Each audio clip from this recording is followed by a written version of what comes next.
Bonjour. Aujourd'hui, nous entamons la séance numéro 9 d'algèbre du cours de SMPC S2.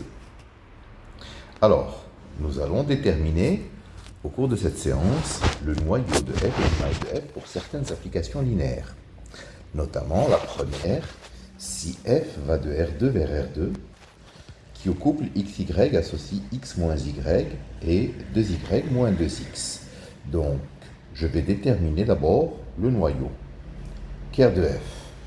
Donc, xy appartient à ker de f si et seulement si f de xy égale à 0. C'est-à-dire x moins y égale 0 et 2y moins 2x égale à 0. Ce qui équivaut à x égale y. Donc, xy appartient à ker de f équivaut à xy égale xx, c'est-à-dire x facteur de 1, 1. Donc, nous pouvons dire que ker de f, c'est vect de 1, 1. C'est l'espace vectoriel engendré par l'unique vecteur ou par le vecteur 1, 1. L'image. Donc, AB appartient à im de f si et seulement si il existe un couple XY appartenant à R carré tel que f de XY égale AB. C'est-à-dire x moins y égale a, 2y moins 2x égale b. C'est-à-dire x moins y égale a, et donc je fais ligne 2 plus 2 fois ligne 1, tout disparaît, donc j'obtiens 0 à gauche, b plus 2a égale à 0. Ce qui revient à dire que AB appartient à im de f si et seulement si b égale moins 2a. C'est-à-dire si et seulement si AB égale a moins 2a. C'est-à-dire a facteur de 1 moins 2. Ainsi, im de f, c'est vect de 1 moins 2. Nous venons de voir que le noyau ker de f est de dimension 1 et que l'image, la dimension de l'image, c'est également 1. Donc nous avons déterminé le noyau et l'image pour cette application linéaire. Deuxième exemple, f de R2 de x vers R2 de x qui a P associe x moins 1 P' moins P. Je cherche ker de f. P appartient à ker de f si et seulement si f de P égale 0. C'est-à-dire x moins 1 P' moins P égale 0. D'accord? Alors, je pose P égale A plus BX plus CX carré, n'est-ce pas? Et donc, j'aurai P' égale B plus 2CX. X moins 1 P' moins P égale à 0 équivaut à x moins 1 facteur de a plus bx plus cx carré moins ce n'est pas donc x moins 1 fois ceci parce que c'est x moins 1 p'. Donc je reprends x moins 1 facteur de b plus 2cx, moins a plus bx plus cx carré égale 0. Ce qui donne moins b moins 2cx plus bx plus 2cx carré moins a moins bx moins cx carré égale 0. Ce qui donne moins b moins a plus moins 2c x, parce que bx moins bx, ça s'en va, plus cx carré égale 0. Donc, la famille 1x carré étant libre, puisque c'est la base canonique de R2 de x, nous avons que moins b moins a égale 0, moins 2c égale 0, c égale à 0. C'est-à-dire c égale à 0 et b égale moins a. Ce qui donne p, donc c'est a moins ax plus 0x carré. Donc nous avions écrit p égale a plus bx plus cx carré, effectivement. Donc a moins ax plus 0x carré. C'est-à-dire a facteur de 1 moins x.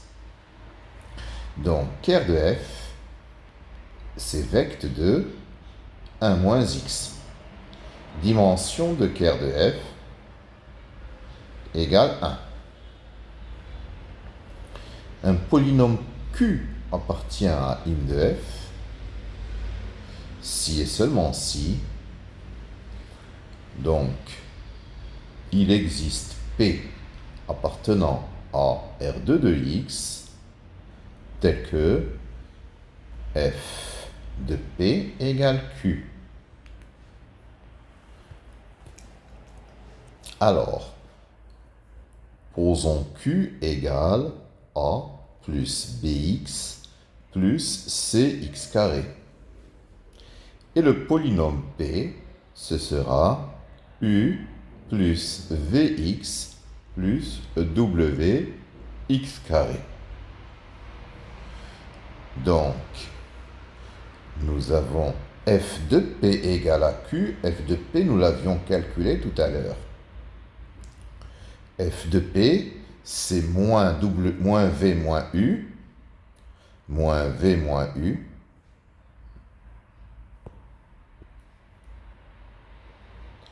moins v moins u égale petit a, moins 2w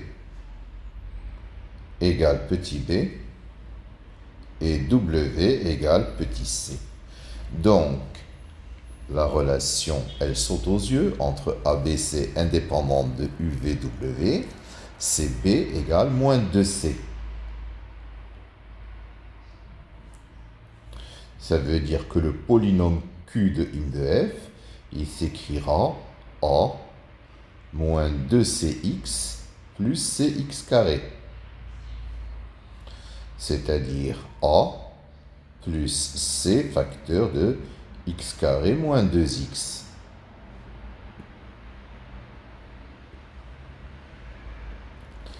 Ainsi, im de f, c'est vecte de 1 et x carré moins 2x. Dimension de im de f, c'est 2.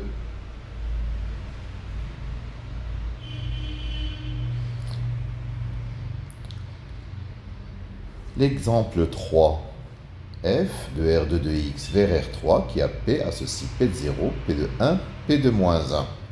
Bien entendu, c'est une application linéaire, on n'a pas besoin de le redémontrer. Je vais chercher ker de f. Ker de f. P appartient à ker de f si et seulement si P de 0 vaut 0, P de 1 vaut 0, P de moins 1 vaut 0. Ça veut dire que 0, 1 et moins 1 sont des racines de P. Donc P a donc au moins 3 racines. Mais dimension de R2 de X, n'est-ce pas? Ou plutôt, pas seulement la dimension, plutôt le degré. Degré de P est au plus 2. C'est impossible d'avoir plus de 2 racines, sauf si le polynôme est nul. Donc, impérativement, P égale à 0.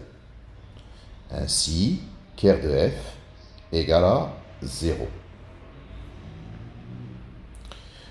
Alors, pour l'image, im de F, c'est l'ensemble des triplés A, B, C appartenant à R3, tel qu'il existe un polynôme P appartenant à R2 de X,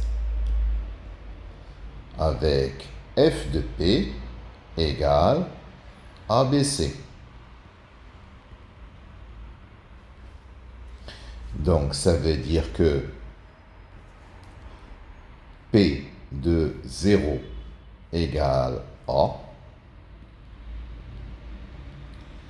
P de 1 égale B, P de moins 1 égale C.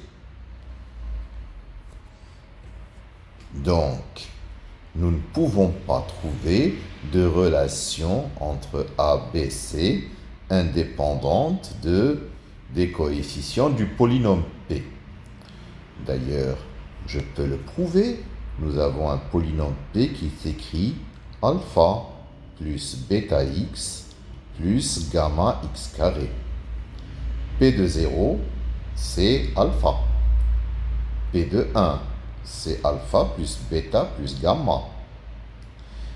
P de moins 1 égale alpha moins bêta plus gamma.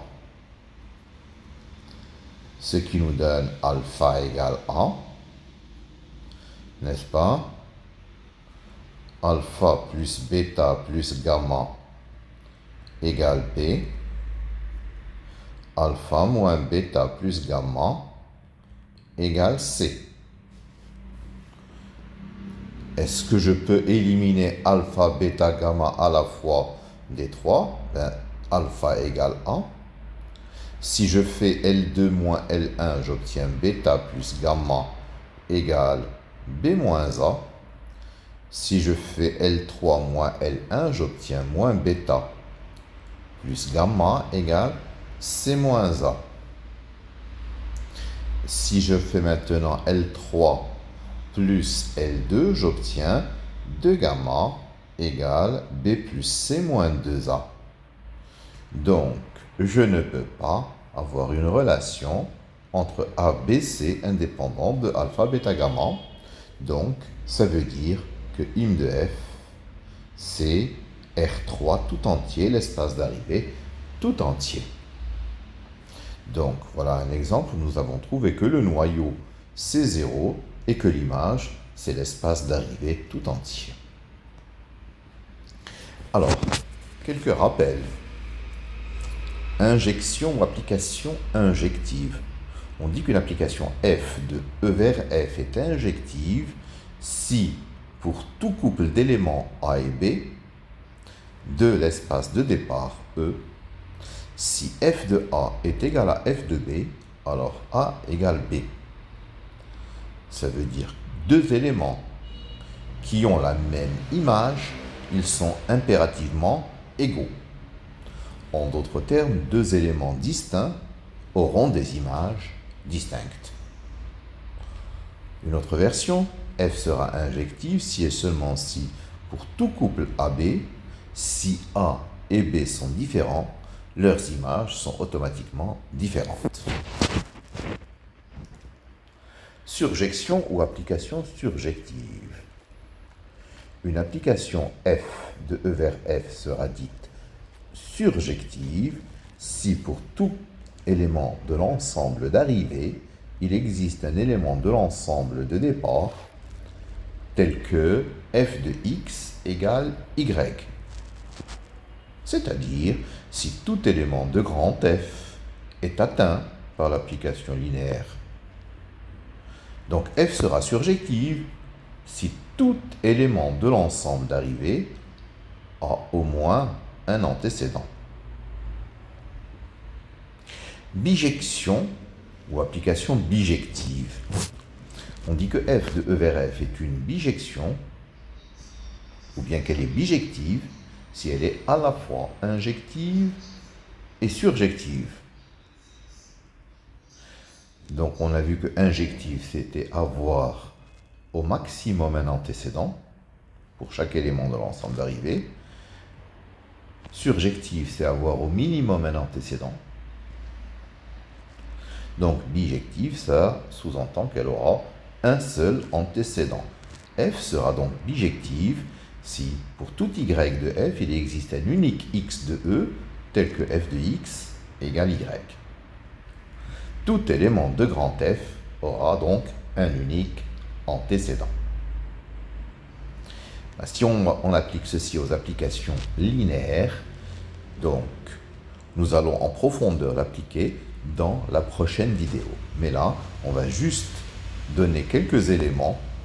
Donc, si f va de E vers F, linéaire bien sûr, si f est injective, la dimension de l'espace de départ est inférieure ou égale à la dimension de l'espace d'arrivée. Si f est surjective, la dimension de l'espace de départ est supérieure ou égale à la dimension de l'espace d'arrivée. Et si f est bijective, les dimensions de l'espace de départ et d'arrivée sont les mêmes. Je sous-entends bien sûr que nous sommes en dimension finie, c'est-à-dire que les espaces vectoriels E et F sont de dimensions tous les deux finies. Si F va de E vers E et est linéaire, on dira que F est un endomorphisme de E. Ça signifie que c'est une application linéaire d'un espace E vers lui-même. Si F va de E vers F, linéaire et bijective, on dit que F est un isomorphisme. Enfin, si F va de E vers E, linéaire et bijective, F sera donc un automorphisme. Voilà pour aujourd'hui, je vous remercie pour votre attention.